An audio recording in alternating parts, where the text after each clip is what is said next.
Matrudevobhava శ్రీధరీయం YouTube channel వీక్షకులకందరికీ స్వాగతం సుస్వాగతం. 2024 ఆంగ్ల సంవత్సరం జాన్యువరి నెలలో కన్యా రాశి వారికి ఫలితాలు, గోచార ఫలితాలు ఎలా ఉంటాయో విశ్లేషించుకుందాం, ఒకసారి చూసుకుందాం. గోచార ఫలితాలు మాత్రమే, ఇవి జాతక ఫలితాలు కావు. దీన్ని చూసి కంగారు పడక్కర్లేదు, బాగలేదని బాగుందని చెప్పి సంబరపడక్కర్లేదు. పూర్తి జాతకంతో, మన లగ్న జాతకం అంటాము, దాన్ని మామూలు జాతకం అంటాము, గోచారం అని కాకుండా ఆ దానితో సరిపోల్చుకున్నప్పుడే పూర్తి ఫలితాలు మీకు వస్తాయి. మరొకసారి విషయాన్ని మీకు తెలియజేసుకుంటున్నాను. మంచి పండితులు ఉన్నారు జ్యోతిష్యంలో మనకి హైదరాబాదులో. అసలు మంచి శుభ్రమైనటువంటి పాండిత్యం కలిగినటువంటి వారి దగ్గరికి వెళ్ళండి, చూపించుకోండి.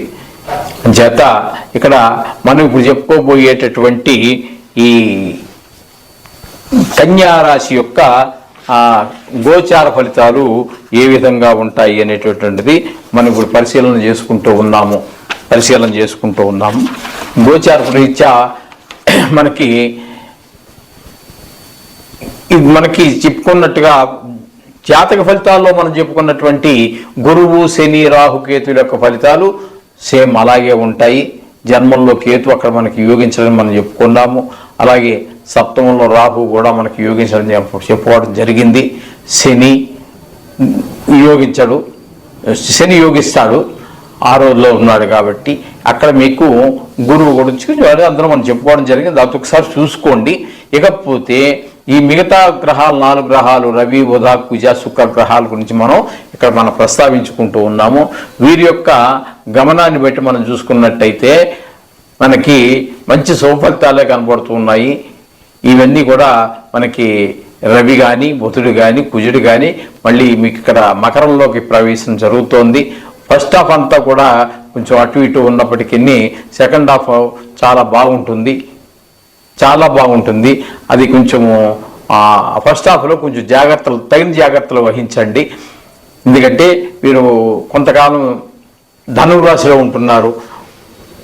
ఆ 15వ తారీఖు నుంచి రవికి అందరికి వెళ్తున్నారు, కుజుడు మళ్ళీ అక్కడి నుంచి అక్కడ మారుతున్నారు, 5వ స్థానంలో మారటం జరుగుతుంది. కాబట్టి అక్కడి నుంచి ఫలితాలు కొంచెము భిన్నంగా మనకు అనుకూలమైనటువంటి ఫలితాలు వస్తూ ఉంటాయి.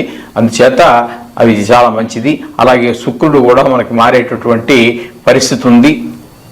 19వ తారీఖు నుంచి ఆయన కూడా చతుర్థ స్థానంలోకి వస్తున్నాడు. కాబట్టి తృతీయ నుంచి శత్రుక్షేత్రం నుంచి మిత్రక్షేత్రంలోకి వస్తున్నారు. చతుర్థంలో శుక్రుడు ఆయన యోగకారకుడు అవుతాడు. అందుచేత మీకు సెకండ్ హాఫ్ కూడా కొన్ని చాలా బాగుంటుంది. ఫస్ట్ హాఫ్ కంటే కూడా సెకండ్ హాఫ్ మీకు తర్వాత 15 రోజులు చాలా బాగుండే అవకాశం ఉంది. అందుచేత వృత్తి వ్యాపారాల్లో కానీ, పిల్లల చదువు వ్యవహారాల్లో కానీ, ఉద్యోగ వ్యవహారాల్లో కానీ, అలాగే వాహన విషయాల్లో కానీ అన్నింటిలో కూడా తగు జాగ్రత్త తీసుకోండి. రోజు దైవ ప్రార్థన చేసుకుంటూ ఉండండి. ఈ నవగ్రహాల్ని ప్రార్థించండి.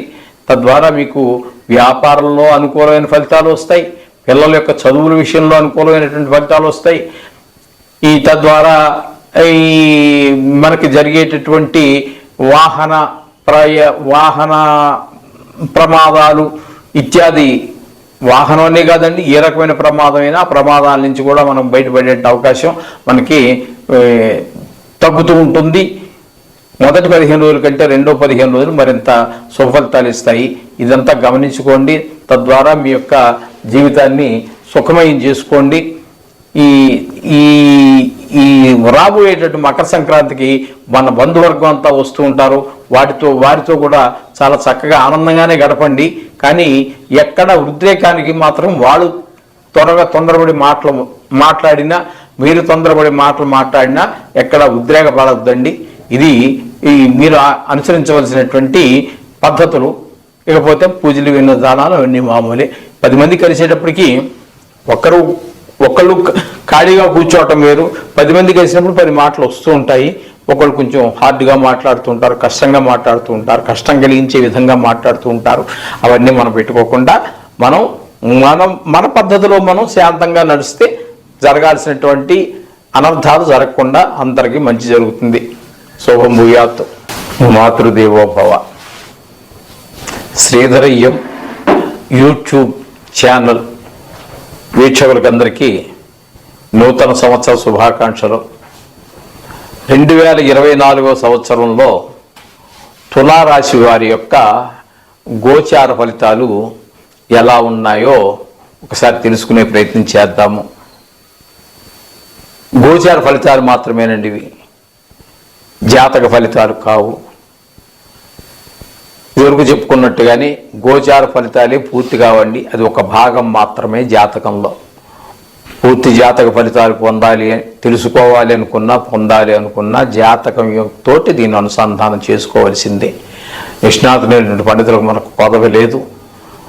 అయితే ఇక్కడ మనం గోచార ఫలితాలు చెప్పుకుంటున్నాం కాబట్టి గురువు, ఇది తులారాశి వారికి గురువు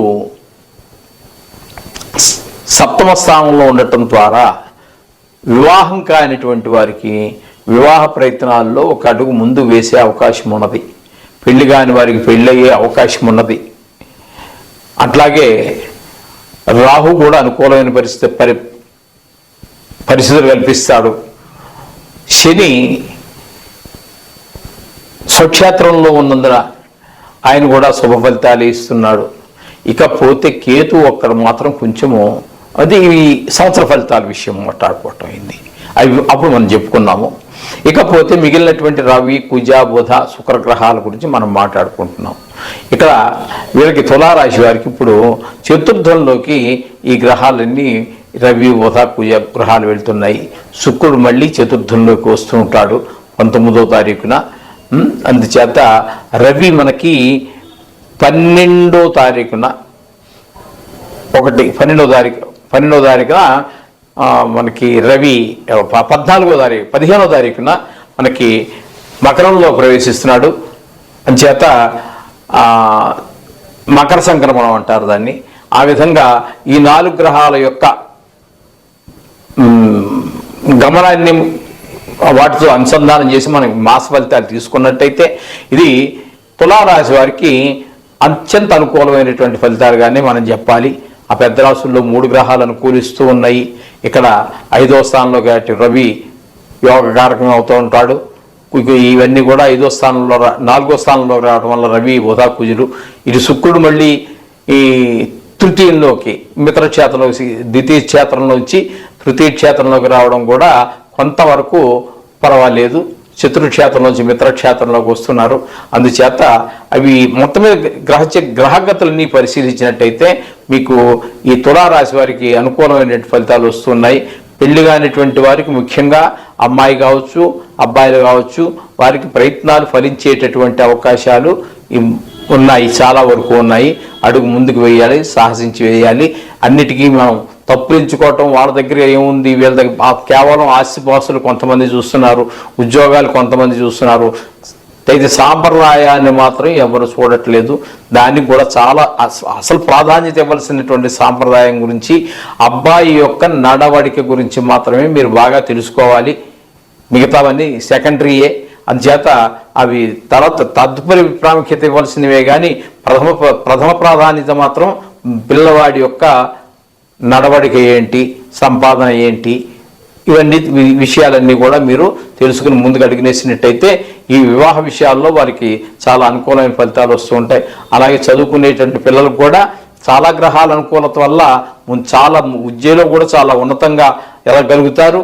అలాగే కుటుంబ వ్యవహారాల్లో కూడా అందరికీ కూడా మంచి ఒకరికొకరు మాట ఒకరు వినేటట్టు పరిస్థితులు ఉంటాయి. గ్రహాలన్నీ కొంచెం అనుకూలమైనటువంటి పరిస్థితి ఉన్నది.